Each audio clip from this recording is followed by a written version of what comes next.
If you've been going around the good old internet looking for the right podcast to fulfill your New York Yankees needs, well, I'll be the first to deliver the good news to you. You have found it. Here on Yapping Yankees with me, your host, Mike Scudero, you and I will be discussing the latest news, takes, and talk throughout the entire Yankee universe. Oh, and there may be some ranting on my behalf. Yeah. Anyway, what do you say we get to it? Let's get to yapping! Well, hello there, my fellow Yankee fans, and welcome to episode 198 of the Yapping Yankees podcast, where we yap about the Yanks and nothing but those Yanks. As always, I am your host, Mike Scudero, here on October 8th, 2023, the second October episode. Episode 198. We're 2 episodes away from 200, guys, the bicentennial of Yapping Yankees. It's about 4 years and 4 months ago now that I began this show. 3 or 4 months.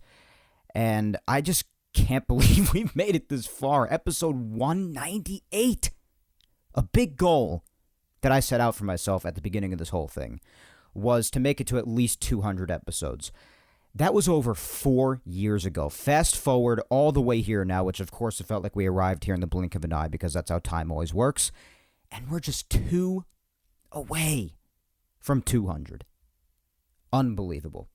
And it's sad that we have to be this close amidst early, premature, you could say because of the Yankees, since they make it to the playoffs nearly every single year.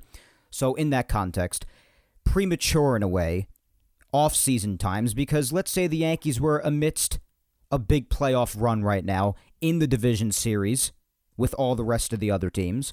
Right now, we'd be approaching episode 200 in the middle of playoff time for the Yankees. But of course, it had to happen this year. They don't make it. So, unfortunately, episode 200 is going to be in a time where, yes, the playoffs will still be going on for others, but it's going to be going on when it's the offseason for the Yankees already, when it could be all the more exciting, maybe amidst the American League Championship Series, with the World Series right around the corner if the Yankees were to make it that far. Can you imagine how exciting that would have been?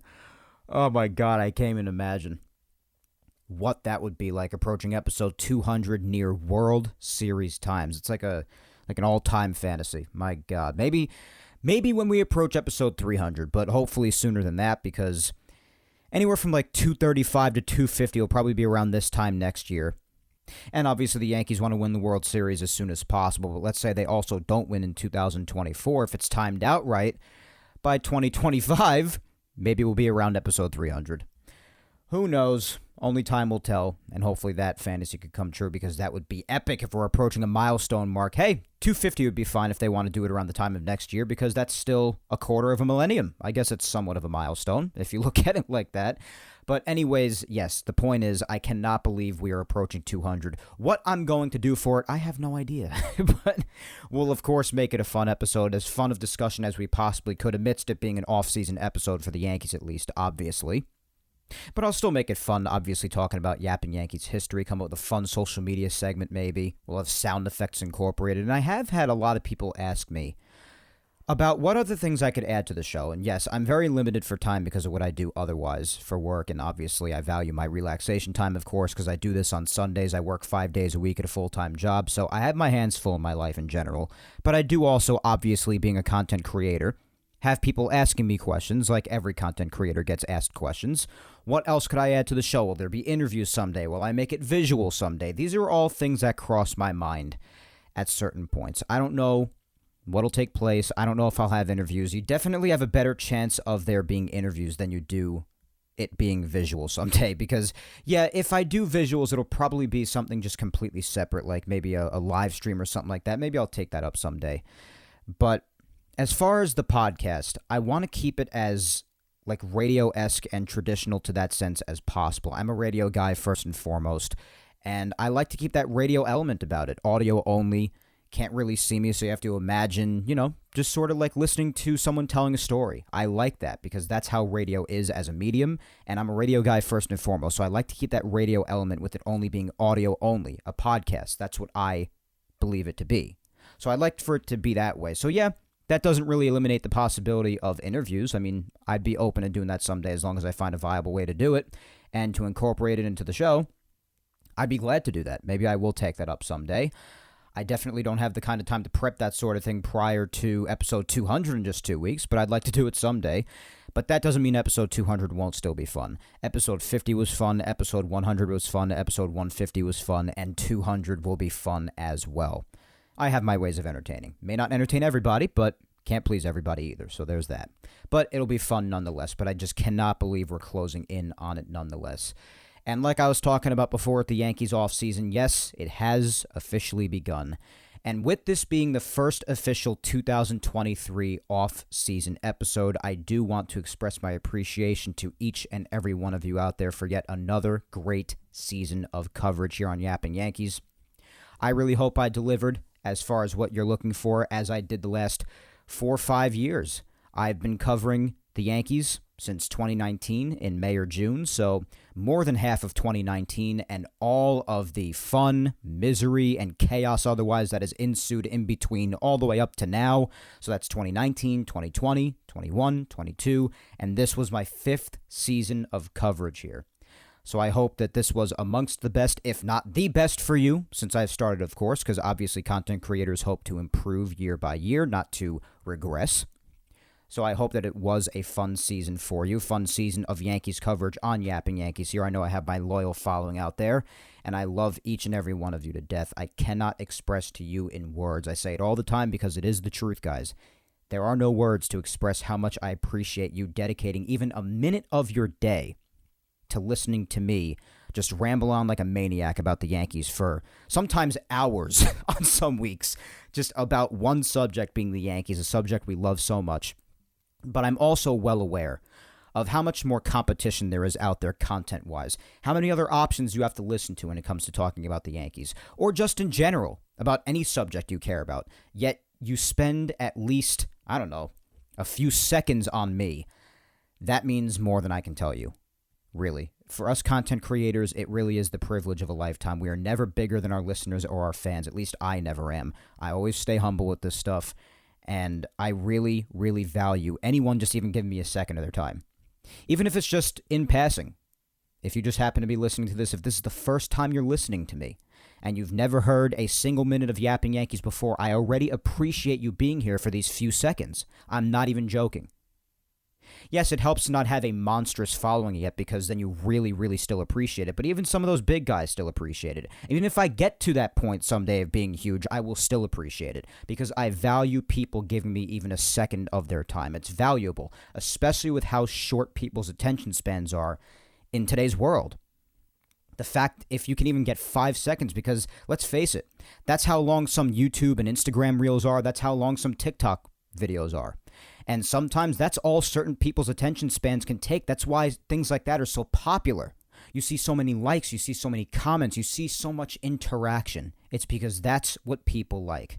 So whenever you make a long form piece of content, like a podcast like this, where some weeks I go for nearly or just about 2 hours some weeks, and some other weeks I'll go like maybe an hour, maybe even a little less. It depends on the week and how much is going on, what time of the season it is, if it's the off season, it's a lot of factors.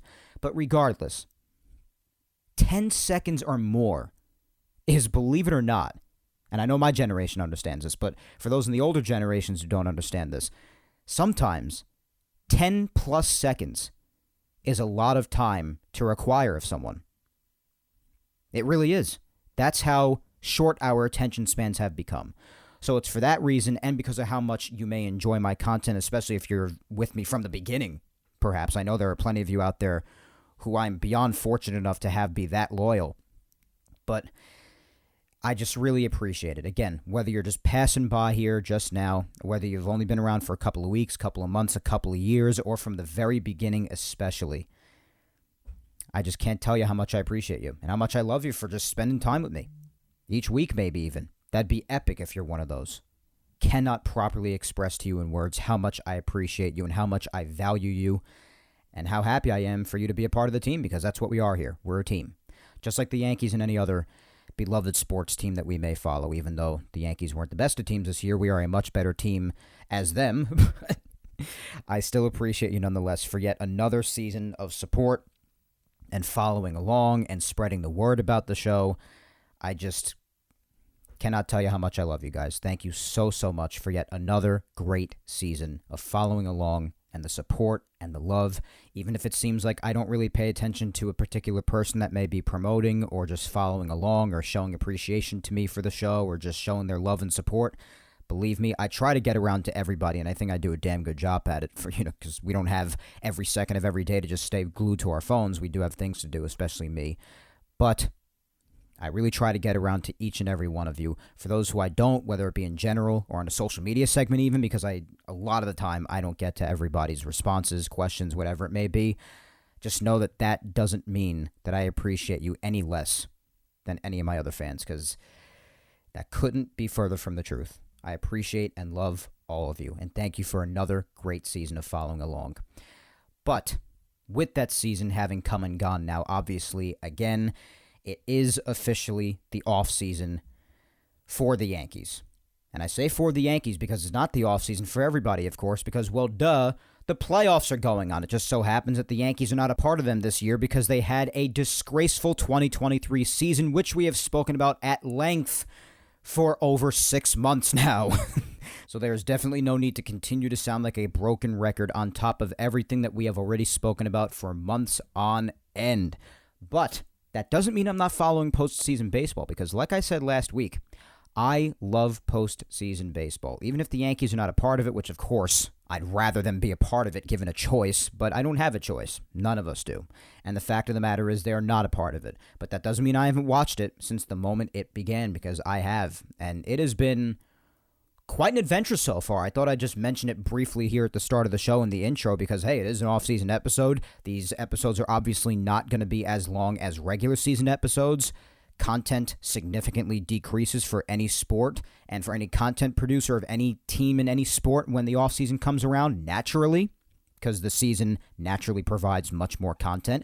But that doesn't mean the episodes here at Yapping Yankees will get any less entertaining.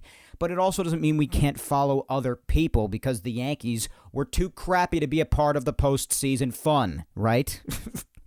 So thought I'd just give a quick update on what's going on for anybody else who does care about baseball outside of just the Yankees, which I do. But obviously the wild card round, it has come and gone already. I did say last week that by the time we speak again this weekend, the DS would be going on, and it is, even if it's just the beginning. But the wild card series have come and gone already. And they happen in about 5 seconds because, the 8 teams, Texas, Tampa, Toronto, Minnesota, Arizona, Milwaukee, the Marlins, and the Phillies. Those were your teams involved in the wild card rounds. Obviously, only 2 of those teams were not wild card teams. The 6 out of the 8 were. But they need 2 division winners as well to face the wild card teams. The worst division winner has to partake in the wild card games in each league, and then obviously the other teams are the other wild card teams. So, for instance, the Twins were a division winner in the American League Central, but they were the worst of the 3 division winners, so they had to play the wild card Blue Jays. And then you have the other 2 wild card teams, 1 and 2, in the Rangers and the Rays playing each other. Same thing for the National League. The Brewers were a division winner, the worst of the 3, so they had to play the final wild card Diamondbacks, just like in the American League, with the Twins and the Blue Jays. And the other 2 wild card teams being the Phillies and the Marlins. That's how it usually works. And these series wrapped up before I could even blink. It just was really crazy, especially, it was fun for me because I obviously do not, and you could call this twisted logic or a logic fail if you want, saying that, hey, you should root for the people in your division to go far because it represents how strong your division is. Obviously, the American League East, like it is almost every single season, was the best division. But you wouldn't know that where we are now because the Rays and the Blue Jays both got their asses handed to them by their respective opponents. The Rays got absolutely thrashed by the Rangers. So the Rays, again, they're proving to be a pretty fraudulent team, winning 99 games and then getting absolutely cleaned out in the wild card series against the Rangers, who I believe only won 90, if I'm not mistaken. I'll just double check that. Yes, 90-72. And the Rays did not even play as if they had any true intention to win. In the first game, not only did Montgomery completely shut them down, the Rangers, who have a damaged rotation, especially with guys like DeGrom out for the entire year, got Tommy John months ago, and you got Max Scherzer going through his injury problems. They got a banged-up rotation. But Montgomery, who is also pitching today, relishing in run support, something that the Yankees never gave him, has really shown the ability to step up in a big spot. And good on him. I never had a problem with Montgomery. I wish him nothing but the best. But that does not mean that he is the only reason they won, because, like I said, the Rays really never displayed any true intention to want to win.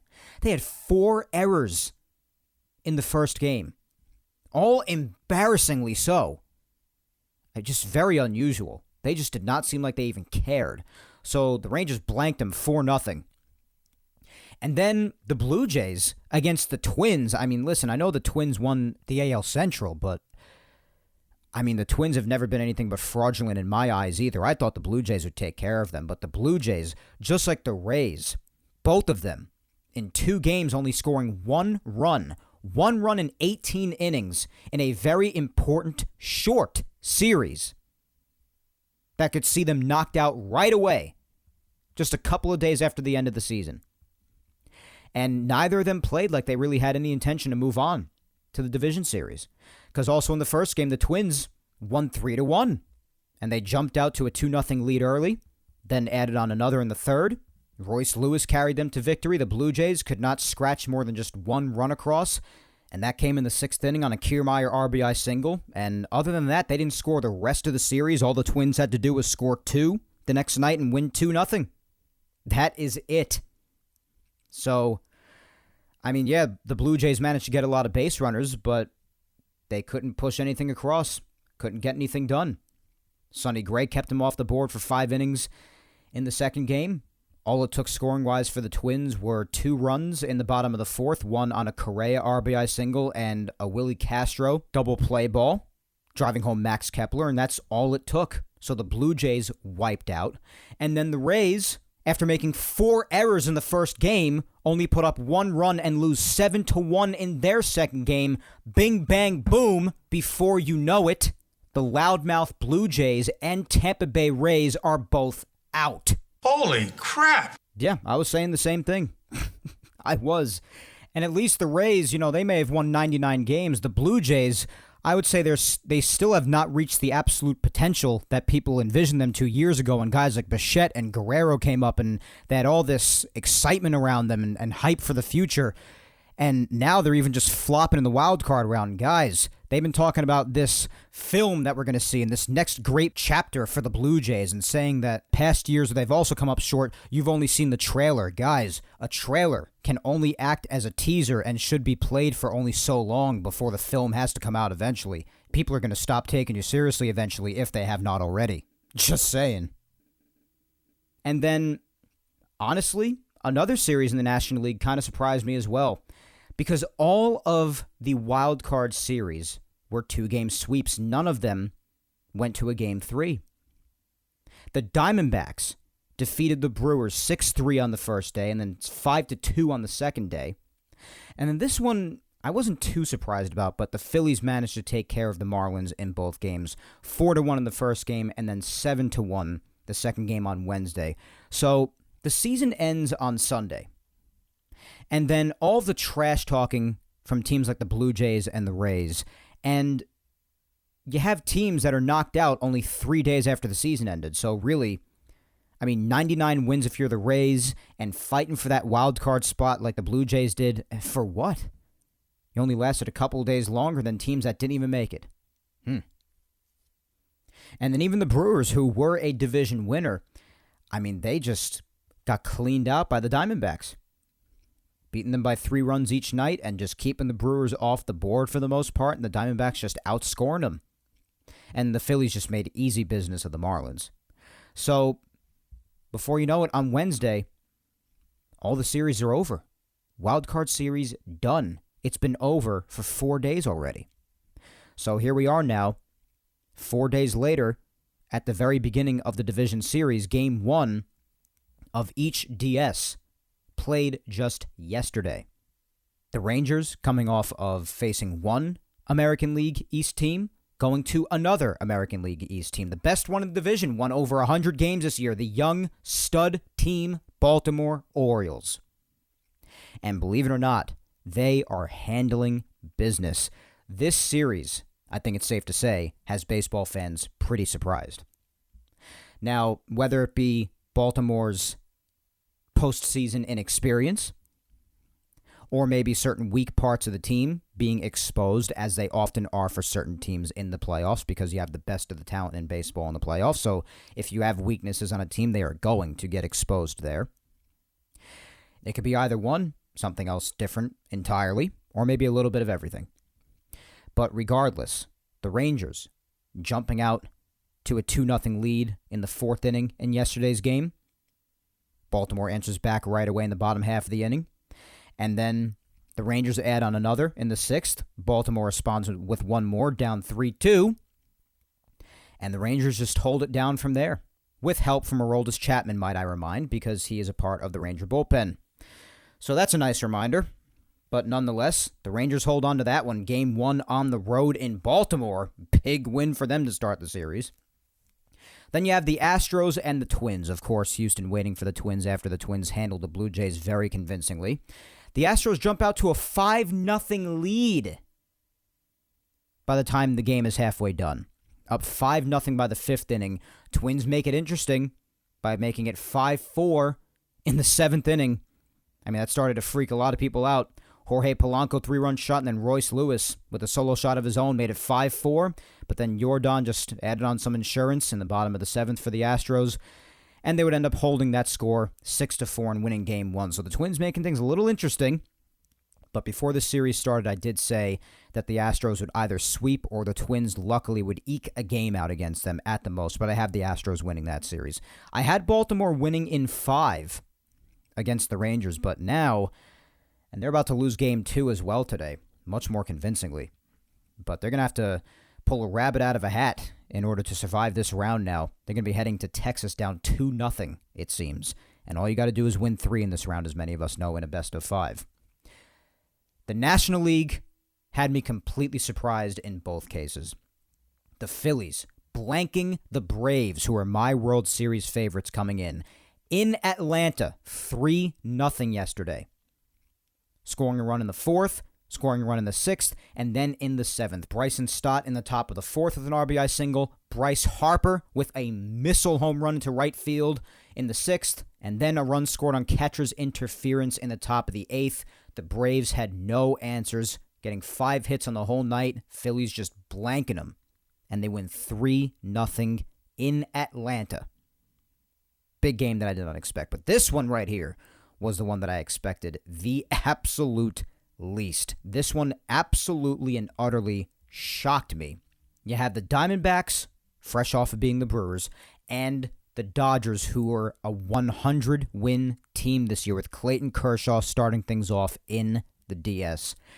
And a lot of time went by. Yeah, you could imagine that for these division winners, like Atlanta and also the Dodgers. Also, likewise, the Astros and the Orioles, teams who were waiting on the wild card series to wrap up. They had some time to wait because the season ended on Sunday last week, and they have not gotten to play their first games until yesterday, 6 days later. Some people always mention that long layoff for certain division winners could be detrimental to some teams because they might get rusty and they're out of it. Teams like the Rangers, who are surprising people.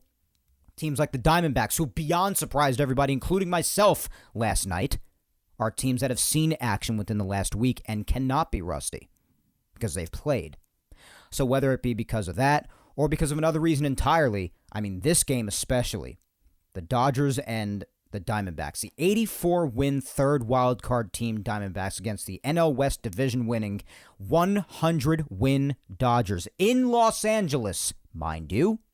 The Diamondbacks cleaned them out. They won 11-2 in Los Angeles, completely clobbered Clayton Kershaw. He only got 1 out, allowing 6 runs in that first inning. Brutal. Some people aren't surprised because that is the way that Clayton Kershaw has pitched often in the playoffs in years past. In 2020, that changed a bit, but also 2020 was what it was, so take that for what you will. But this time, I would say that he has definitely returned to form for what many people rag on him for. His poor playoff performing, because my God, did it ever come out ugly here. Wow. The Diamondbacks took them to the cleaners, 11-2 in Los Angeles. That completely shocked me. And now you have today, Sunday the 8th, Game 2 of the ALDSs. The NLDS will pick up tomorrow with the American League teams being off. Phillies and Braves and Diamondbacks and Dodgers resume action tomorrow on Monday. Right now you have the Rangers and the Orioles. Yes, yesterday's game between them was very close. Very intense game between two solid teams in Baltimore. But this one, not so much. They're in the bottom of the 8th inning right now at the time I'm taping. Yeah, I'm recording pretty late. It's past 7 o'clock right now. And the Rangers have a 10-5 lead again. So, they are going to win this game, short of a miracle by the Orioles. And that will result in them going to Texas down 2-0. If you're the Orioles, obviously the odds are very much not in their favor to survive the first round. Which, yes, would definitely be very unfortunate for them. They had a hell of a season, got a lot of promise for the future, and that's what I'm gauging on Twitter. That's what a lot of Orioles Twitter seems to be looking at already because they seem to be feeling this one's over already. Wouldn't nearly be the first time a DS team has overcome a 2-0 series deficit.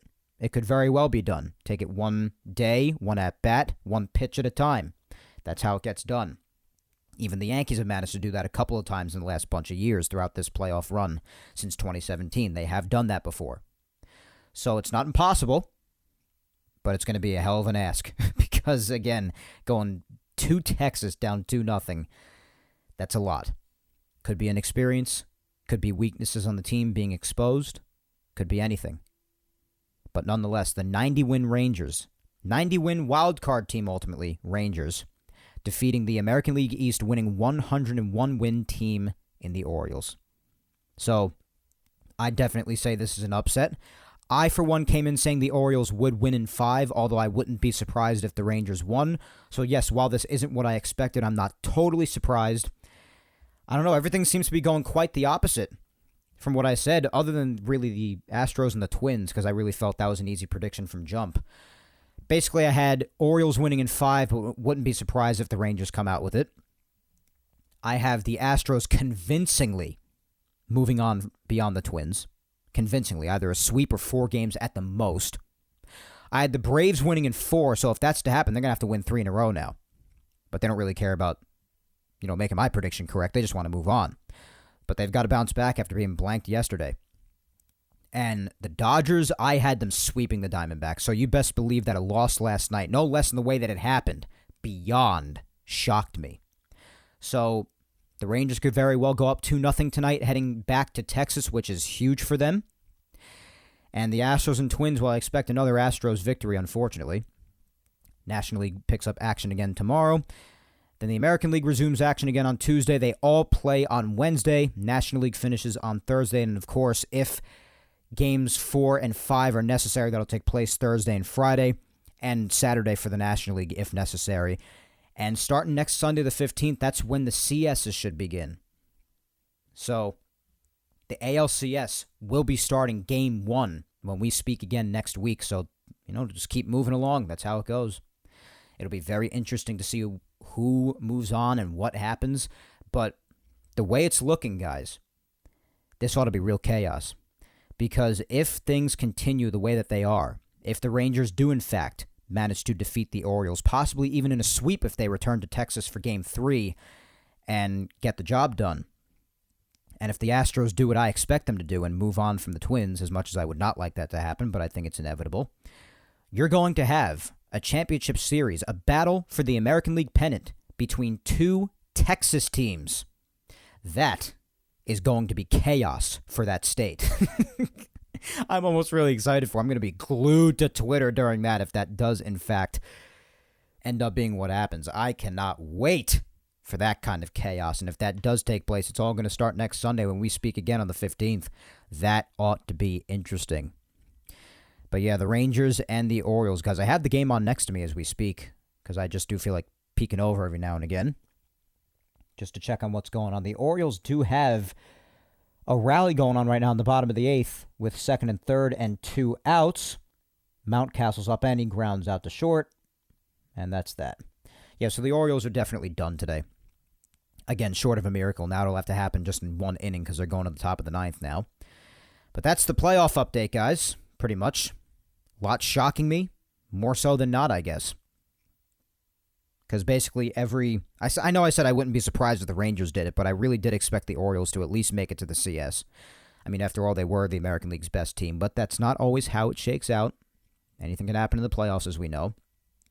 But the only series that has started off so far the way I expected it to is the Astros and the Twins. That just goes to show you the playoffs are not very predictable. But those were my DS predictions. Let's see how they play out when all is said and done. Unfortunately, though, again, the Yankees are not a part of this fun, as they usually are, because now it is prematurely, not so much in the sense of 2023. Again, I mean that in the sense that the Yankees usually make it, so we don't have to have this discussion very often. As a matter of fact, we've never had it on Yapping Yankees because the last time they didn't make it to the playoffs, it was years before Yapping Yankees even started. So that's why I say premature, because it doesn't happen often. Not premature in the sense that they don't deserve to be here in 2023, because they definitely deserve to, because they stunk. So, prematurely in the sense that this almost never happens. The Yankees' offseason has already begun, as has the chatter.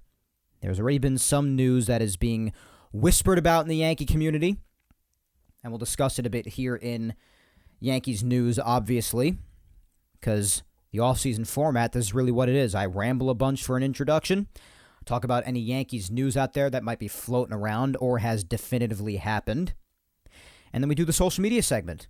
More or less the same format, just without the weekly recap, because there are no games to recap anymore. So, if you want anything close to a sort of recap, I guess you could just enjoy it throughout the playoffs when I briefly touch on what's going on. But other than that, the chatter has begun already, guys.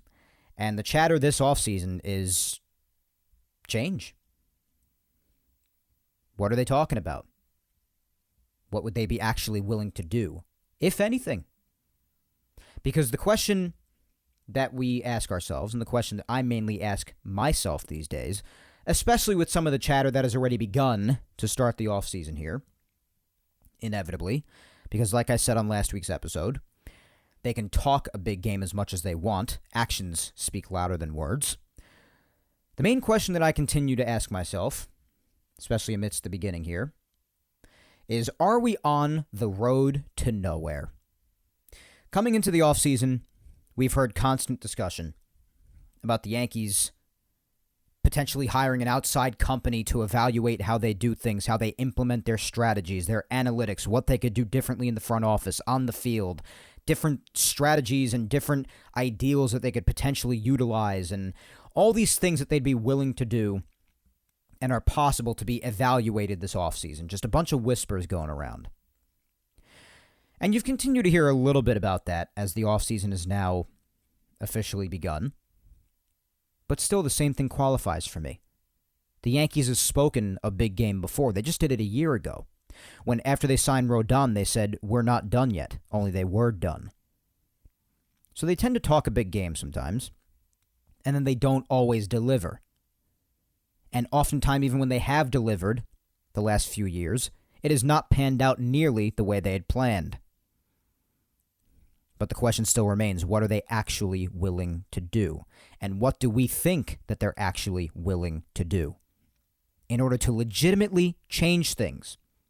Well, there was a piece of news that did come out this past week that could allude to where their mindset may or may not be at, or may not be really relevant at all when it comes to their plans or lack thereof this winter, depending on what they actually plan on doing. But it was revealed at the beginning of this past week that the Yankees do expect to keep a couple of guys already. One of them I don't have a problem with, especially because he was just hired, and I don't think that he and any of his predecessors had as big of a voice here as we are led to believe. And that's Sean Casey, the hitting coach. he's expected to stay, which again I don't have a problem with because I don't think that they play an unbelievable role in this team. Yes, I do think they talk to the players and they try to implement their thoughts and everything, but the Yankees do have their way of doing things, and it starts from the top. So I think the hitting coach's voice is limited. I've thought that for a while now. Not completely useless, but definitely at least limited. But also for the fact that Sean Casey was only just hired, around like halfway through the season. He's only been here a couple of months, give or take. So I don't have a problem with him sticking around, see what can happen maybe with him there for an entire season's worth of time. But it was also revealed, and some people said that the Sean Casey news about him sticking around could allude to this, and it seems to have done that the Yankees are expecting to also hold on to Aaron Boone for 2024. That was said at the beginning of the week. Now, I don't take as big of an issue with this for two reasons. One, because, as I've said, if they only did fire Boone and did nothing else when it comes to the internal infrastructure of the Yankees, I don't think that would bring about the change that a lot of people would think that it would. I just don't. I think they have a lot more work to do beyond just that, starting with Brian Cashman. Goes up to him, guys, and all the people around him, and his brain trust, as they say. So it would take a lot more than just getting rid of Aaron Boone. And two, because I never thought they'd get rid of Boone in the first place. I have said for weeks now, if you've listened to me, I've said it forever, that I do not think the Yankees are anywhere close to thinking about a managerial change. They have expressed constantly how much they like and believe in Aaron Boone. So why would they get rid of him? Now, don't misunderstand me. I'm not saying it's the right thing to hang on to him. I'm just saying I'm not surprised that they are hanging on to him. And you shouldn't be either if you always hear about how the players and the organization as a whole talks about how much they like and respect Aaron Boone. There have also been other things, though. There are some whispers now they might not hire an outside company in order to evaluate how they do things internally. In fact, to the best of my understanding, they're basically just saying at this point in time that they're willing to evaluate things themselves, almost like a self-evaluation, if you will. Now, if they do something like that and they do not hire an outside company or maybe just anyone from an objective point of view outside the organization to really let them know what they're doing wrong, here's the issue with that. The issue with that is that you cannot fix a problem if you cannot even realize the problem. You ever hear the expression, the first part of solving a problem that you have is acknowledging that you have a problem and what it is in the first place? And if they can't do that, which they've proven for years on end now that they cannot do that, then how are they supposed to properly evaluate themselves and figure out what it is they're doing wrong if they don't even know where to begin or to look? That's the issue. I think they definitely need someone on the outside to really help them out here. That's what I think. Because they need a complete analytics overhaul. I'm not saying get rid of analytics because you need it. It's part of the game. It should be there. Numbers have always been and always should be a part of baseball. But you need to know how to properly utilize and implement them. This is something that the Yankees have not done. This is something that a lot of world championship teams in the last bunch of years have done correctly, and the Yankees have not been able to. Despite being this proud analytical team, they just don't really seem to make much of it or get very far with it. So they've got to figure this out.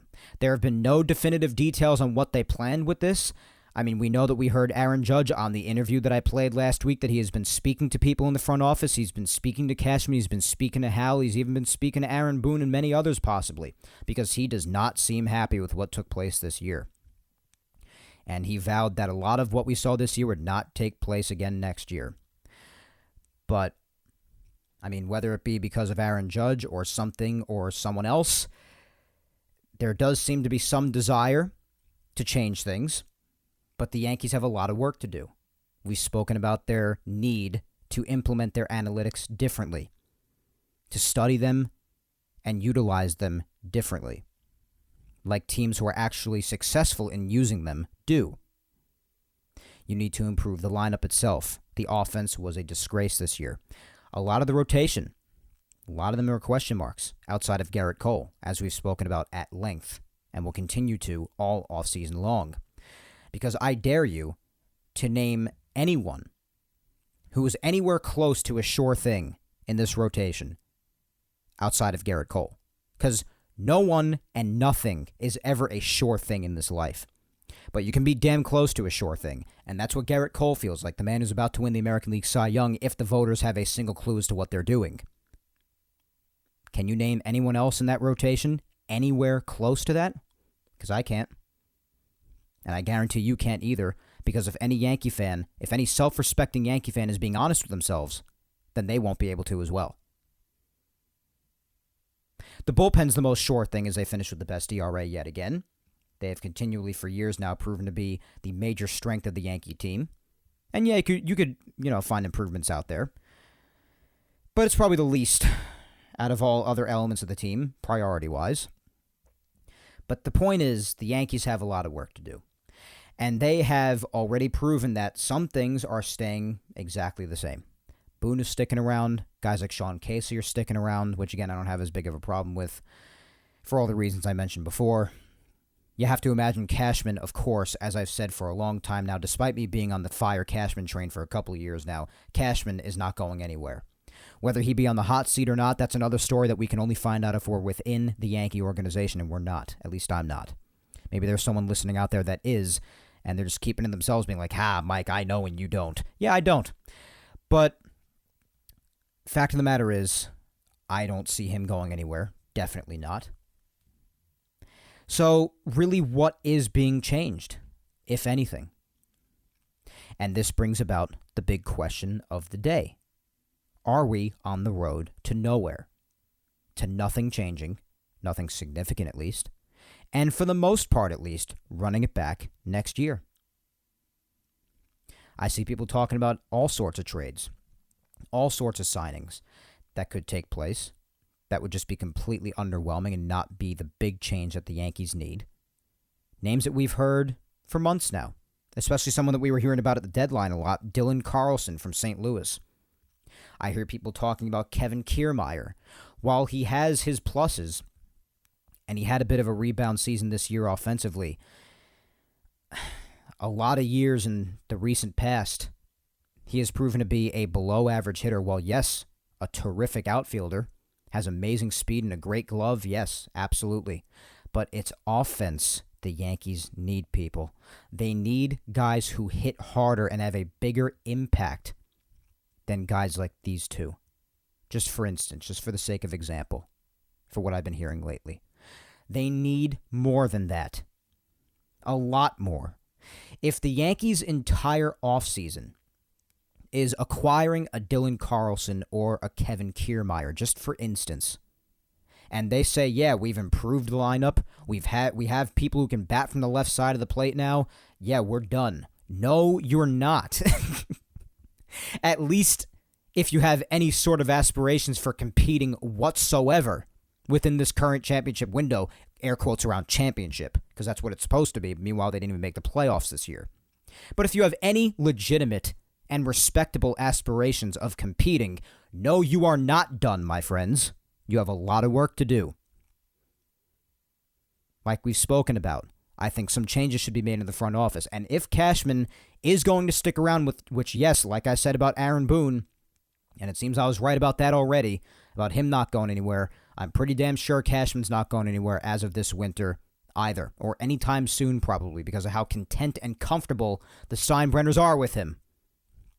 Then at least some people around Cashman should change. Maybe anywhere where someone else with a different mindset and a different strategy could whisper in his ear and maybe encourage him to change course at least a little bit on certain things and certain decisions he makes. Just maybe. And that could trickle down. They, of course, have the analytics to look over, as I've mentioned as well. Got to have an overhaul in that department. It's been unacceptable. Certain decisions they make and certain amounts of logic that they have, that they spew to the public, that just defy what we see with our very own eyes and deny reality. I would also look into the players and the programs that they do in the winter or even throughout the season and see if there's any measure that could be taken to decrease injury probability. Because, of course, injuries have been the biggest problem with this team for a long time now. They start right away before the season even begins. In spring training, you already see injuries popping up. And they go right through to the end of the season without letting up at all. We've seen this too many seasons in a row now. And at an extreme like we've never seen before, with it showing no signs of improving. So whether it be working more closely with players, pouring your infinite amounts of money and resources, if you're the Yankees, into other trainers, into other specialists who can offer different perspectives and strategies into this arena, anything you can think of. Outside of just going by Eric Cressy's word and other people that might be on his team, because it's clearly not working. It's tough to prevent all injury, especially now because the Yankees aren't the only team out there with injuries, and I'm not going to pretend like they are. But there is something really, really happening here. And it's just gotten to a point where it's completely out of control. And you've got to be trying to do absolutely anything within your power with the infinite amount of resources you have to try to find any sorts of answers to why your guys cannot stay on the field if their lives depended on it. You've got to figure this out. And then obviously, like I said, you have the actual roster to attend to. You have a lot of work to do. Figuring out where to play some of the young kids, who to keep up, and who to send back down once next season starts. And which external additions to make. You have to make moves here.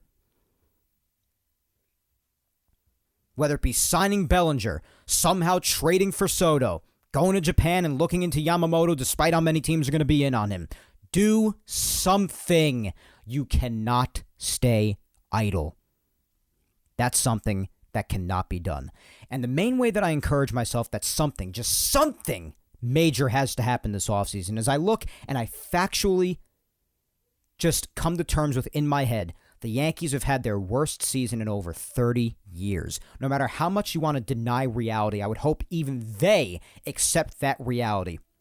And this is considered in the last over 3 decades rock bottom for the Yankees. And when you're at rock bottom, there's only one direction you could go. And this may be the wake-up call for them to actually do something that actually is meaningful and can turn the tides and have them be the great Yankees again. Make the moves that are necessary to be made. Not moves. Plural. There is much work to do. As I've said for weeks now that we're officially in the offseason and can go even deeper into this, it cannot be overstated.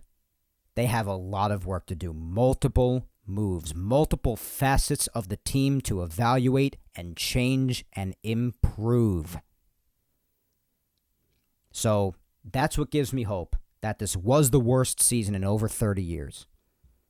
They've hit bottom in a lot of ways.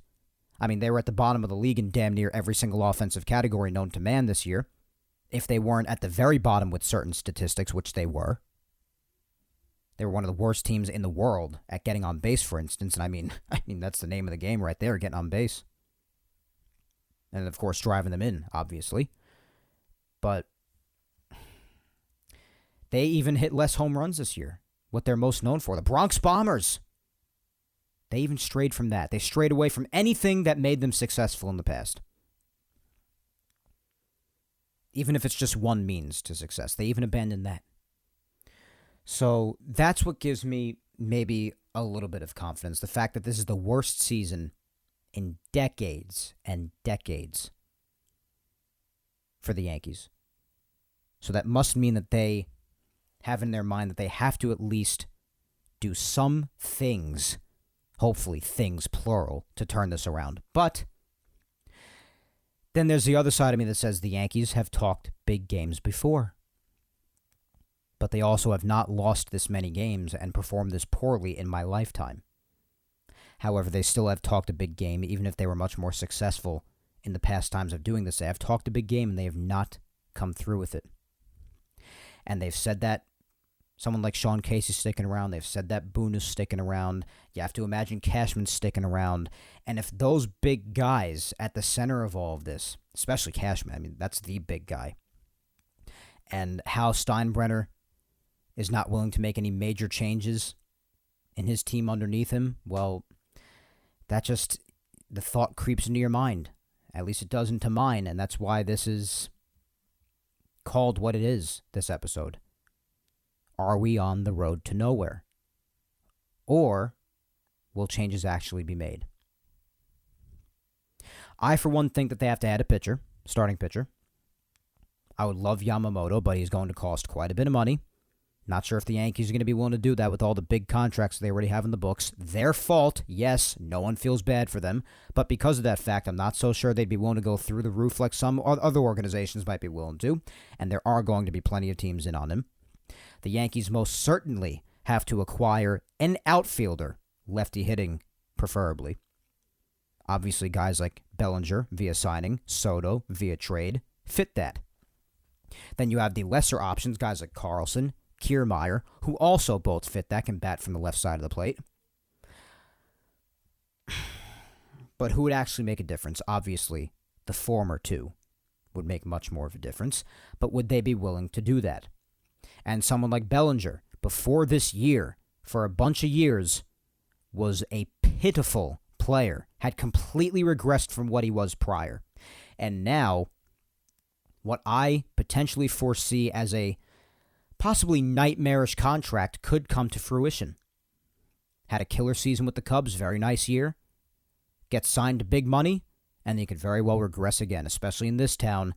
If the downfall happens quickly, the fans will get on him. Not saying it's the fans' fault, just saying the behaviors that happen here in New York, naturally so. And the players have to know this when they come here and be ready for it. They know what they're getting into if they sign here.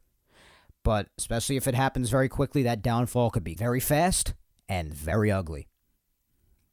And that'll be a lot more money the Yankees are shoveling out to someone else to massively underperform, and that'll have been, people will look back on that and say, oh, how foolish they were to sign him. He only had one good season inside of 4 or 5 years, and the Yankees thought that good enough to just give him big money, and naturally he came here and sucked. I am very afraid of that scenario taking place.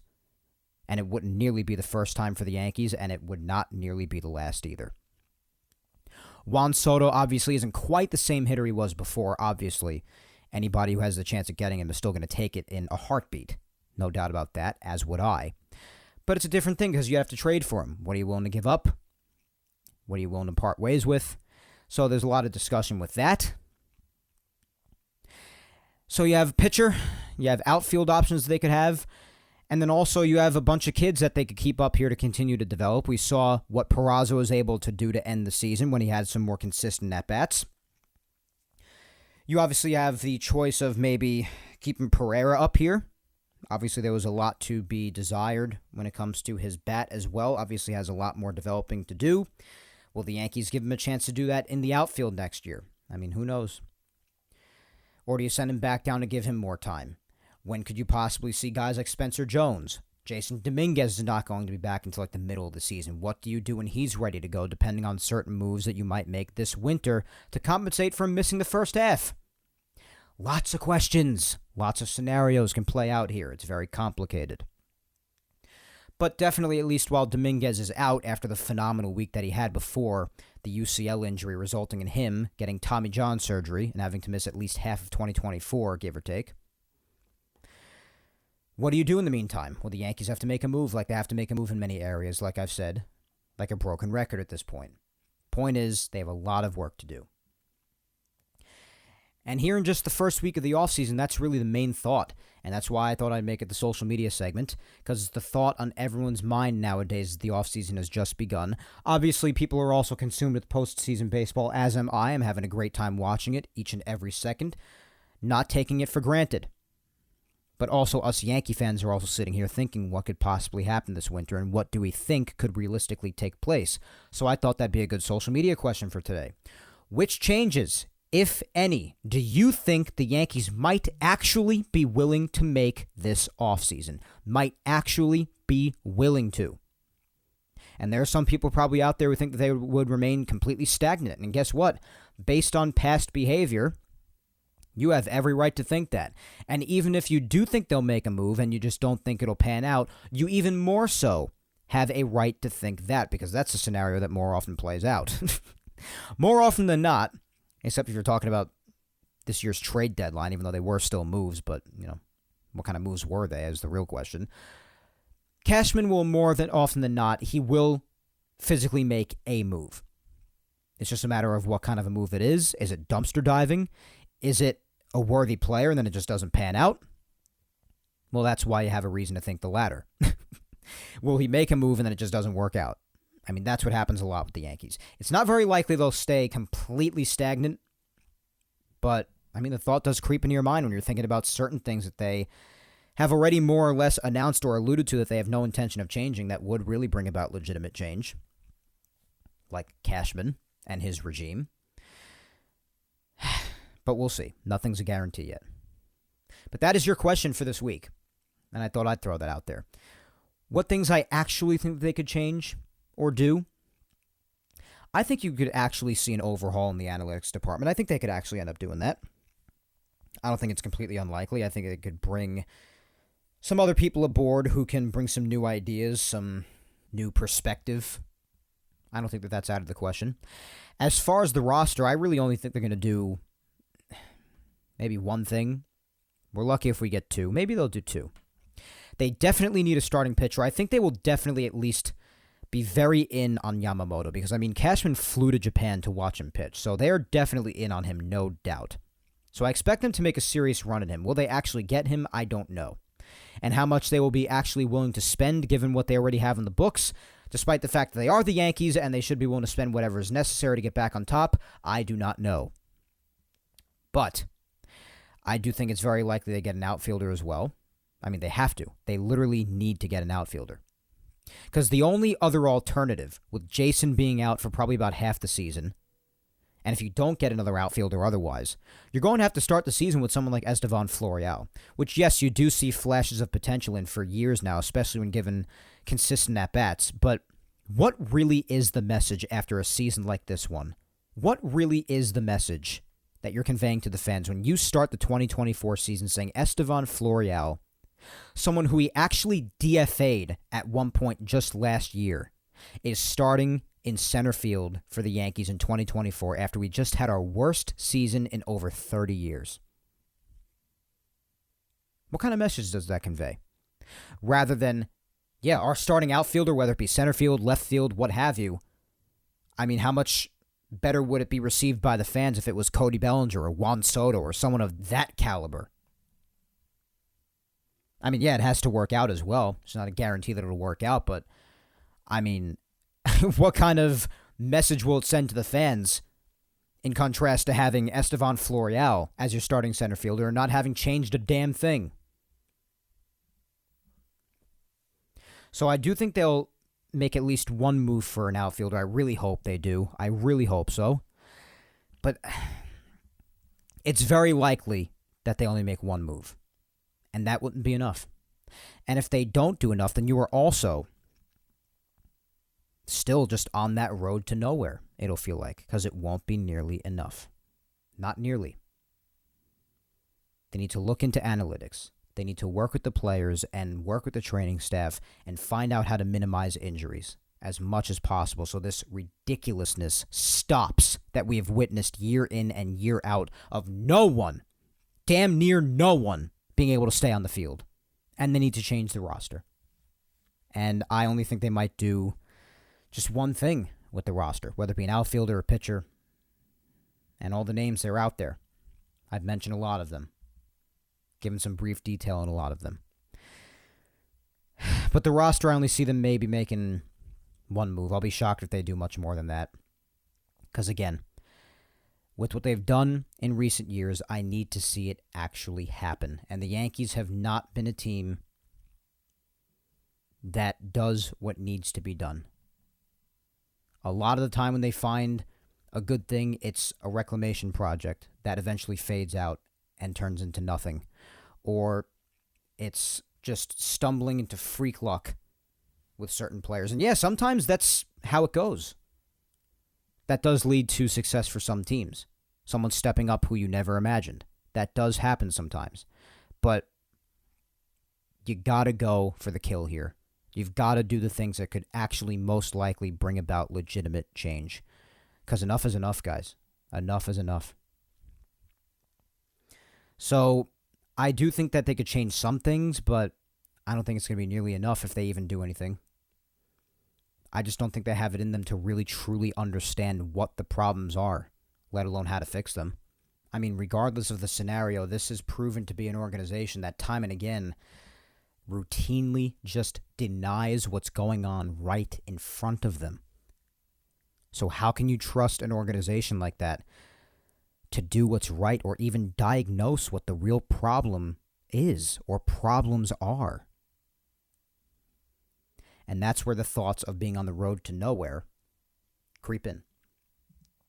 But that's the social media question for this week. I figured I'd gauge your thoughts and see where you guys are at as far as what you think. So let's hear some replies.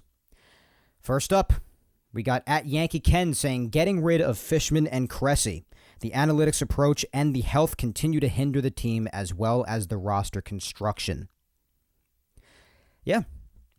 Fishman, when it comes to how things are implemented with the team, definitely one of Cashman's right-hand men, I would have to imagine. And Eric Cressy, really the head of the health and performance staff.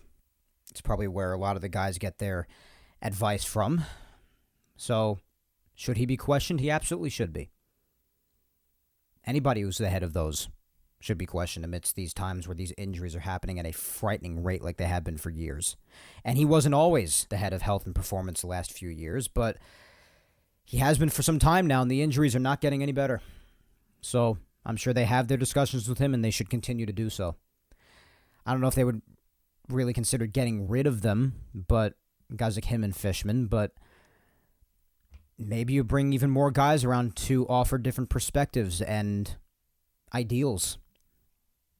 Because the Yankees really should not be flawed in much of any area, but especially in these areas that are so vital to a team, being able to perform. We're talking about the Yankees here who have access to infinite amounts of resources in their field. It's just baffling to me, as it is for so many, how they could so stunningly lack in these areas. It's amazing. Up next, we got at Brian CPT saying, unfortunately, my top three, Cashman, Hal, and Boone, should all be gone, but I doubt it. I do think the analytics team will get an overhaul, and that is seriously needed. That might be the biggest realistic change, as I think behind-the-scenes changes are most likely.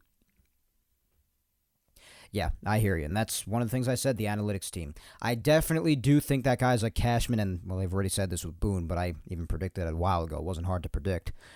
I do think that guys like Cashman and Boone are staying put, much to my dislike and the dislike of many. But Hal, of course, yeah, unless he sells the team, he ain't going anywhere. And he's obviously set in his ways in a lot of ways. So yeah, those changes should not be expected as much as many of them may need to happen. They probably won't. Well, definitely won't.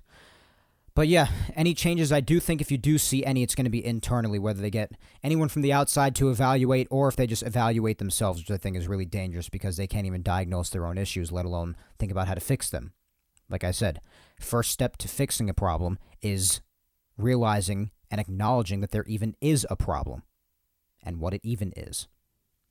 So if they actually end up making serious changes in the analytical department, then maybe that could bring about some change, because it could very well change in-game strategies, and you could really see a difference in certain things. Who knows?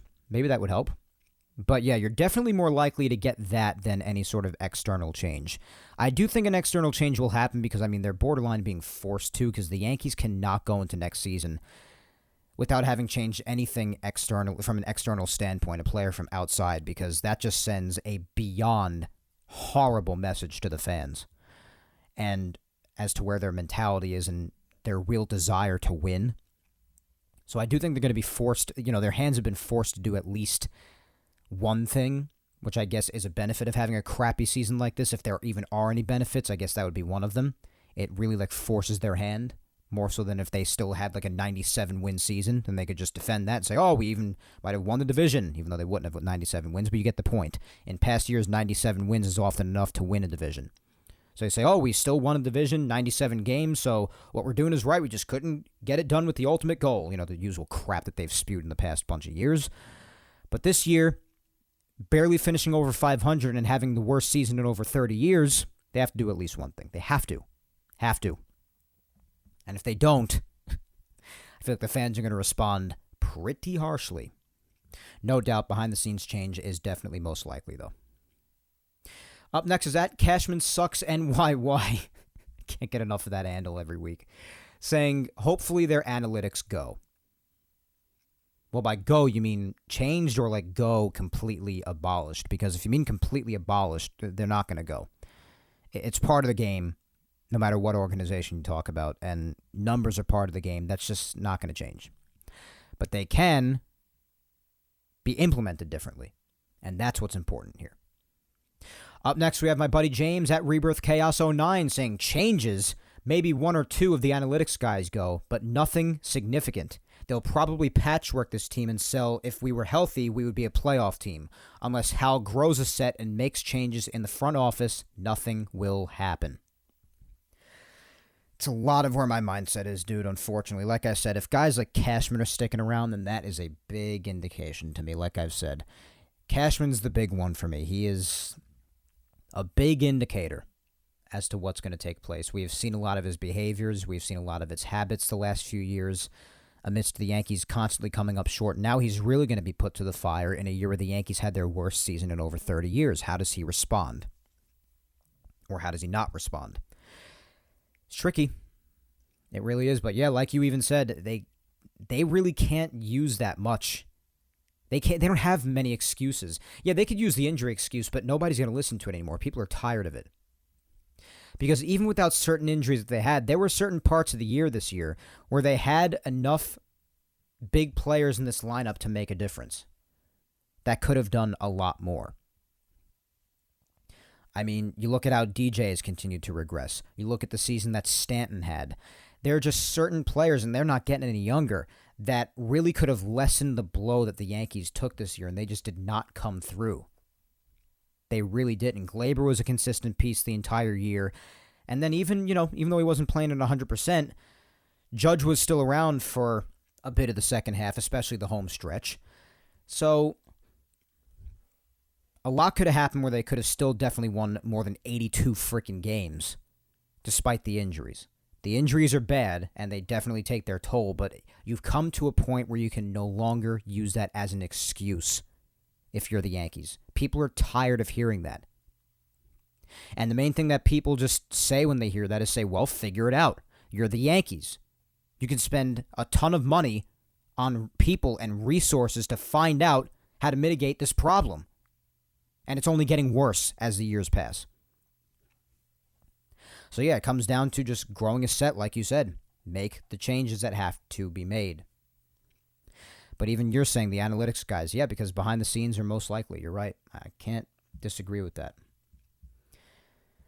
Next, we have at Baseball Tzar saying, I see another starting pitcher and a solid left fielder or center fielder and firing some trainers and coaches. Maybe an experienced bench coach to put some heat on Boone. Extend Glaber and don't bring back Montas or Sevy. Try to move DJ, Rizzo, or Giancarlo. Yeah, starting fielder or outfielder, center field or left field. One of those at least. I mean, they just have to happen. They have to. The Yankees' hands have really been forced. I mean, they could really have the nerve to not do anything, but their hands have been forced here. I'm pretty sure we'll see one or the other, even if it's not something that we like. But an experienced bench coach, I don't know if that's really going to put any sort of heat on Boone. If Boone is to get any sort of heat, it's going to come from higher up than him.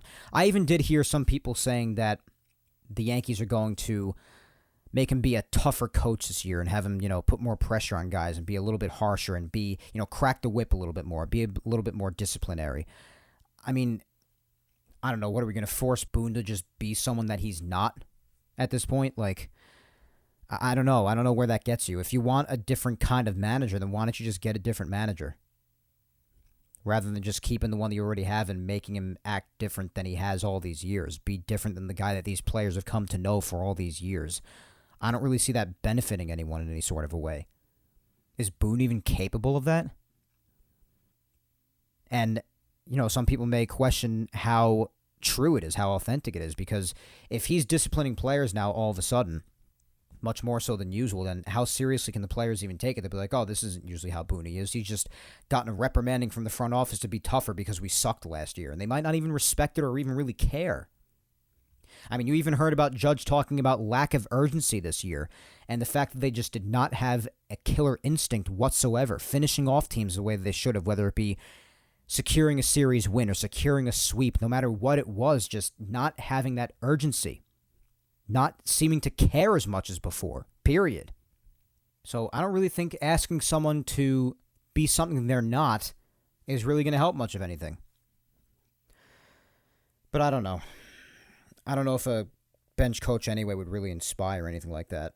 I don't think they have much of a say either, just like the hitting coaches and the pitching coach doesn't have too much of a say. I think Matt Blake probably has the most say of any coach in that dugout right now. But, I mean, even they're limited, though, because a lot of it comes from up top. Like I say, Cashman's the big guy and his brain trust. It's them.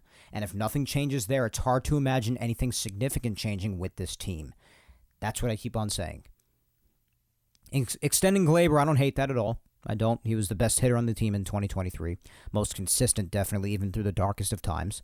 Yeah, guys like Montas and Sevy, we've mentioned, you got to let them walk. You have to. But I could see them, even if it's just nonsensical, based off of just one relief appearance in the last couple of days of the year, I could see them maybe bringing back Montas on a one-year prove-it deal nonsensically. But yeah, Sevy, they got to let walk. DJ, Rizzo, or Giancarlo, unless you eat at least a good chunk of Giancarlo's contract, he's just not going anywhere. He's not.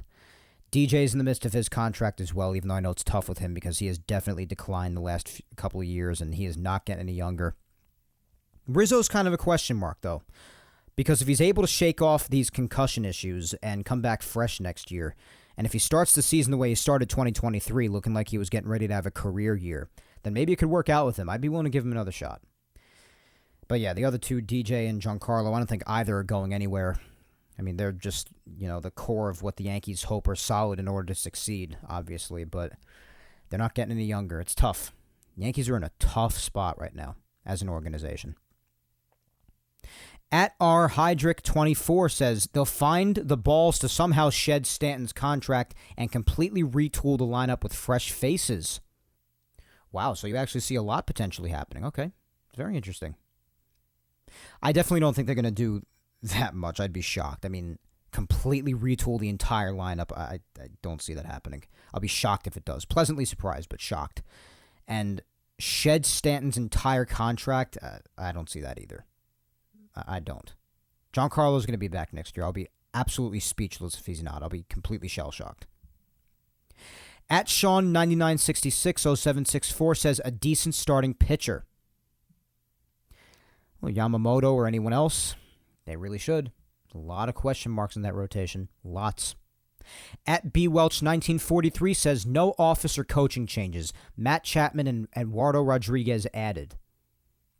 They got to do more than that. They got to do more than that. That will not be enough for a lot of people. Rebecca at Peace Now for Life says, hi, Mike. Hey, Rebecca. I think some of the analytical department personnel will be let go. On the field, I think they'll go after Yamamoto for pitching and one of either Bellinger or Kiermaier. Perhaps a trade for another bat, probably left-handed. Well, the trade for a left-handed bat, possibly an outfielder, that spells out Juan Soto to me, regardless of how unlikely it is. That basically what that spells out. And Yamamoto or a potential outfielder, yeah, it can't just be Kiermaier for the outfield, though. It can't be. The Yankees need someone who hits better than that. I mean, would that be a really great speed option? Would he be a left-handed hitter? Would he be a terrific outfielder, glove? Yeah. But the Yankees also need offense. And they won't get a lot of that with him. They just won't. I'd feel a lot better, though, if they were willing to do a starting pitching move and an outfielding move. I don't know. We'll see. They just have so much work to do. They really do. So much to do. At Musician DMD, Spencer says Judge has clout. While we don't see it with our eyes, there will be changes with analytics, how they're incorporated into the Yankees, and certain guys being gone and remaining. Gone, Severino, Montas, IKF, Higgy, Bowers, McKinney. Remaining, Glaber. Rizzo will still be out. Left field will not be filled by a defined left fielder. Well, that doesn't have me feeling too great then. I mean, hopefully there are changes. And yes, like I mentioned before, Judge speaking up the way he has, and he's talking to people in the front office, or so he says, and I believe him. Like I said, their hands have been forced, whether it be by Judge or the fan base, just because of the season that they had there, worse in over 30 years. They really don't have much of a choice, so something has to change, whether it be behind the scenes. And I even said last week, we probably will never really know, if the changes do take place, how much of them Judge was really responsible for and in their ears about. But you just hope that because of him and for the fact of how awful the season was, that things do happen. It would do them well to make analytical changes, but they definitely have to make on-field changes as well. When it comes to those who will be gone or should be gone that you listed here, I agree with basically all of them. Severino definitely has got to walk. Montas, I could see them bringing him back on a one-year prove-it deal, but he really should walk. IKF, I mean, while they have all these kids now who could really use some legitimate developing time, I just don't think he's needed here anymore. For that kind of utility, $6-7 million, that could be allocated elsewhere. Higashioka, yeah, I mean, that's definitely a good topic too, catching. With Trevino coming back in 2024, I definitely want Austin Wells to be having most of the catching reps and Trevino probably being his backup in that sense, so there's really not much of a need for Higgy at that point, so I would agree with that as well if the Yankees do the right thing and keep Austin Wells up here and continue his development, because we definitely saw quite a bit of promising things, did better defensively than I thought he would, and definitely showed potential at the plate. Bowers and McKinney should definitely be gone, especially Bowers is one of the worst Yankee hitters I've ever seen. Glaber remaining, agree with that. Rizzo, I hope he's not still out. I know the concussion thing can be tricky, but I mean, he was saying he was feeling really good towards the end of the season in the last couple of weeks, and he's only going to have an entire winter to rest outside of that. So hopefully that means he could be fresh in 2024, I pray. And we've had enough of seeing left field or just the outfield in general not being occupied by actual outfielders or those specific outfielders. So they need to get a skilled, experienced outfielder in the outfield. Enough with utility guys out there, enough with trials and trying different things out. No, it hasn't worked. It hasn't worked. The experiments have failed for the most part. So get someone out there who can actually play left field or whichever position you require of them, who actually has experience out there and skill. Enough of the trials. I mean, I don't know how everybody isn't feeling this way by now. I'm not saying you're not feeling that way, Spencer, but I mean, that would be really disappointing to, again, have an outfield position not occupied by a skilled, experienced outfielder. It's very irritating. At DB Yankees 1 says, I think they'll add an outfielder, probably a starting pitcher, and a bullpen piece. Nothing major in the front office. Well, the front office is a big key. So, yeah, if nothing changes with Brian Cashman himself or in his brain trust, yeah, not too much is going to change. I agree. I've been on that page for a long time now, and I definitely don't think Cashman's going anywhere, unfortunately. If they make that many moves with the roster, though, that'd be nice. That'd be nice. Anything more than just one move like they did last year, really. Just signing Rodon, and that's really all they did. They said, oh, yeah, we changed things. What are you talking about? What did you change? What did you change? From an external standpoint, you literally signed Rodon. They say, oh, they signed Judge and Rizzo. Yeah, they did, but they're already here. Yeah, were they free agents? Were they out there? Yeah, but you just bought them back. They were here the year prior already. That's not a change. You reinstated them. They came back. The external change you made was Rodon. The other offensive change you made outside of September call-ups and any moves you had to make with the roster amidst the middle of the season because of all your injuries to start the year was bringing up Volpe. That's not an external move. That's from within the organization. And do they deserve credit for starting him off and actually sticking to their guns, having him develop in the major leagues this whole year? Yeah, they deserve credit for that. But that's not an external change. The only change you made was Rodon, despite after that saying, oh, we're not done yet. You were done. That's why taking them at their word isn't always the easiest thing to do. So more than just one move, that would actually be nice. Outfield and starting pitching, those are the big priorities, of course. At Papa D1113 says, raise ticket prices, guaranteed. It's not a bad guess. It's not a bad one. At Jeff Kagan 1 says, unfortunately, it doesn't sound like there will be any major front office or management changes. Glaber gets a new deal, need to move Stanton, try to work a deal with some younger hitters and pitching. Not sure that Soto or Ohtani are in the cards. Soto would be lovely, and he's definitely more likely than Ohtani. Ohtani not pitching until 2025 because of his Tommy John really sucks and takes away maybe a little bit of value, but I've also repeated many times, he has expressed that he does not want to be on the East Coast in general and on the Yankees specifically either in the past. So he's not coming here regardless, guys. Let Ohtani go. Take him out of your mind. It's a waste of time. Glaber getting a new deal after his 2023 not only would be deserved, but it is pretty expected at this point, especially because where are you finding that kind of production at second base consistently throughout the rest of the game? I mean, maybe a couple of options, but it's really hard to find. And you'd be getting rid of the most consistent and skilled hitter in 2023 for the Yankees. I mean, Judge is still there, yeah, and some of his numbers still triumphed Glaber's, but on the standpoint of the entire season and what Glaber meant to the team, being a light and symbol of consistency when there was absolutely none, consistency and positivity, that means a lot. So, yeah, him being back is very likely. Stanton's not going anywhere, at least as of now, guys. Not now. I'll be shocked if he does. I will be shocked. I don't think it'd be a brutal thing after the season he had, even though I'm a Stanton defender, but, I mean, he's got to be held accountable. And he holds himself accountable, yeah, but, I mean, that doesn't change the fact that he had a miserable season, and he's not showing any signs of being able to stay healthy long-term again, which is not good. It's not good, especially with the money he's being paid. Young hitters and pitching, I mean, that could come from some of the kids they got to see develop a bit, who they're willing to keep up and continue to develop starting in 2024. And the pitching, yeah, they need starting pitching. A lot of people may be saying only offense. Yeah, offense is definitely the one that they have to address the most, if I had to say, but the starting rotation is a big mystery. There's a lot of question marks there. You cannot deny that. All right, let's just do a few more. Up next is actually my mom's boyfriend, actually. Wanted to send a reply with this. My man Jack. And Jack says, I think the Yankees need help in 5 positions. Third base, left field, center field, and 2 starting pitchers. I don't think my request will happen because of Brian Cashman. If he does fill these positions, I still don't think it will be right because Cashman doesn't know good talent. So I can probably see 1 new position filled in 2024. Yeah, it's a fact. They have a lot of work to do. Yeah, they do. And if you're not starting Everson Pereira out in left field in 2024, or if Oswaldo Cabrera is not going to be getting too many reps out there either, I mean, you need a center fielder and a left fielder. Even if you're putting Oswaldo out there, he's not a pure left fielder. He's a utility guy that can play almost every position and is definitely very valuable, but you need an outfielder, not a utility guy anymore.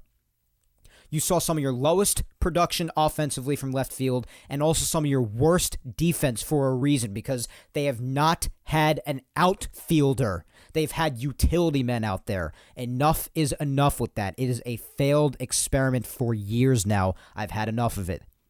You get someone who can play the position and is experienced out there.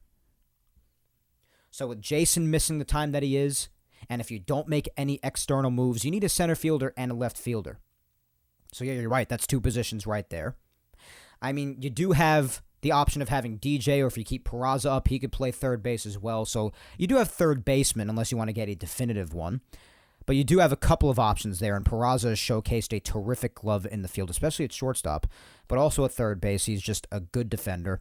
You also have Cabrera, who could play just about any infield position. He's even had some reps at first base, as we know. So you do have your infielders, so that's up to your preference, I guess, whether or not they need third base help. But also, yeah, starting pitchers, yeah, they could use them. We mentioned how much of a mystery the rotation is. They got a lot of work to do. Is Cashman actually willing to do it? And if he does, will it be the right moves? That's the question. And he has not really earned the right to have us really believe in him, as we've said. And that's where the thoughts creep in. I don't really trust him, so... And the fact that he's even sticking around in the first place. Are there going to be any necessary moves in the front office? Are we on the road to nowhere? Nothing happening. Food for thought. Let's do the last couple as usual. First up, my girlfriend at Vic Salimo saying, I think the players will be willing to make a lot of changes on the field, but the question is whether or not the front office will get on the same page and make them. I think one thing Judge still wants to change is the attitude around the clubhouse. He's got that winner's mentality. Yeah. And in his interview, he definitely showed that. A lot of times where you could definitely tell he held back a lot of what he wanted to say. But he definitely got the point across in those moments in the interview where he paused a lot and really thought through what he wanted to say and how he wanted to say it. There's a lot of lack of urgency there that he vows will not happen again next year and how things are going to be different than they were this year. He was not happy with a lot of it. And again, how much of a role he truly has in it ultimately, that remains to be seen. Or maybe someday he or somebody else will reveal that he may have had a lot to do with any potential change that is to happen. We'll see. But unless we're in with the Yankees organization as of now, it's really tough to tell that. But we'll see how much change does really happen. Last but certainly not least, my mom, Julia Gina Scudero. Let's see what she has to add. She says, I actually believe that because Aaron Judge said things are going to change, that we will see some changes. I believe not making the playoffs rattled everyone's cages up to the front office even. Listen, when you hit rock bottom, there's only one way to go. That's up. They need some outfielders with good bats and starting pitchers, and all have to be people that don't require surgery 3 minutes after they just started playing. Still think these guys train to look good, but overtrain, leaving their bodies ridiculously vulnerable. In the past, we didn't have built baseball players to this degree. Let's hope for the best. Mom, a lot of what you just said was 100% true. From top to bottom. And I mean, hopefully, we hope that Aaron Judge speaking like that really is a reflection of the organization at large as to what they're really truly hoping to do and looking to do. You hope so. Because a lot of the time, certain people in this organization you feel like are a mouthpiece for this entire team, at least from a player's perspective, Aaron Judge is. Maybe from the front office, Aaron Boone is that. So you got a couple of Aarons that are, basically mouthpieces for different aspects of the Yankees organization. Maybe sometimes they overlap. But you hope that that's the case. Not making the playoffs and hitting bottom, like you said, I even mentioned that before. Definitely a great point about rock bottom. Maybe this is what'll finally do it. But these outfielders, pitchers, yeah, a lot of work to do. And the injuries, love that you said don't require surgery within 3 minutes. Because it is true. That is true. So, and yeah, not having the bodies that, they did back then. There's some really good baseball players that were in some really good shape, absolutely. But yeah, you get the Giancarlo Stantons out there who were just constantly injured. And you see some baseball players who had bodies that weren't quite on par with that, to say the least. Able to play more often, yeah, it gets you thinking. Could some less training do them better? Or maybe they just got to talk with Giancarlo more and get a better program together for him, honestly. Because whatever it is right now is not working. That's very obvious. But he's not the only one. I mean, he's a big issue because of how often he's been hurt.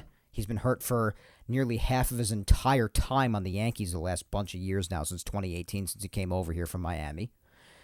And that's a problem. And a lot of the other guys who are getting hurt regularly, they got to figure this thing out. The Yankees got to get better resources to try to lessen this because it has become it's become a travesty at this point, quite frankly. It really has. So a lot of work to do. Like you said, a lot of work to do. We got all offseason to talk about it. But as for this offseason episode, guys, that is all for episode 198 of Yapping Yankees today. I would say we got through quite a bit.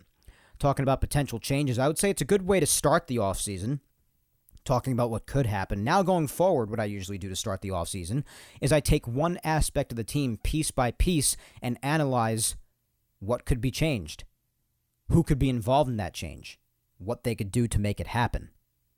So as there is every offseason, definitely quite a bit of exciting discussion to come, guys, and I'm looking forward to it. That and the continuation of playoff baseball. Right now, the Twins and Astros are on because the Rangers did officially win. The Orioles made it a little interesting, though, getting to 8 runs, so the Rangers won 11-8, high-scoring affair in Baltimore. But they're headed to Texas with the Rangers having a 2-0 series lead.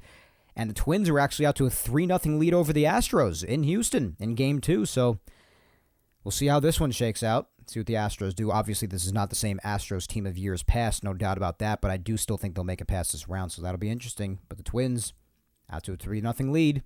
Looking forward to the rest of this. as I am for the remainder of offseason chatter with the Yankees, guys.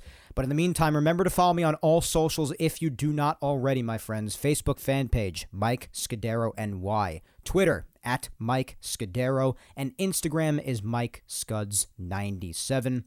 Be sure to subscribe to Yapping Yankees on all 4 of the platforms that it is available on. That is YouTube, Apple, Spotify, and SoundCloud. Show your love across all 4 of them like you all always do such a great job at doing, my good people. And if you've missed any episodes of Yapping Yankees, do not worry. Episodes 34 all the way up to today's episode, episode 198, are available on YouTube. And every single Yapping Yankees episode going all the way back to episode 1 over 4 years ago, all the way up to today's episode, are all available on SoundCloud, Apple Podcasts, and Spotify. Once again, I thank you 3,000 for listening to me yap today. As always, my friends, I have been your host, Mike Scudero, and I will talk to you next Sunday, October the 15th, when I come at you with episode 199 of Yapping Yankees, the last episode before the great bicentennial 200. But until then, guys, as I always say, hang in there, be patient, stay safe, look out for your loved ones. Regardless of what happens this week, go ahead and kick life's ass, my friends.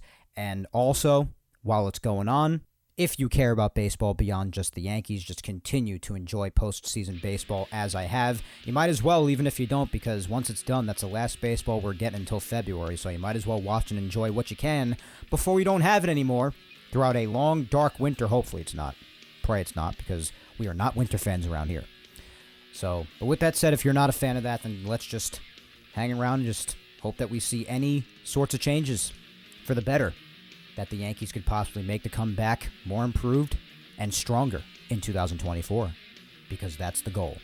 And we're here on Yapping Yankees all winter long, talking about how they could possibly make that happen.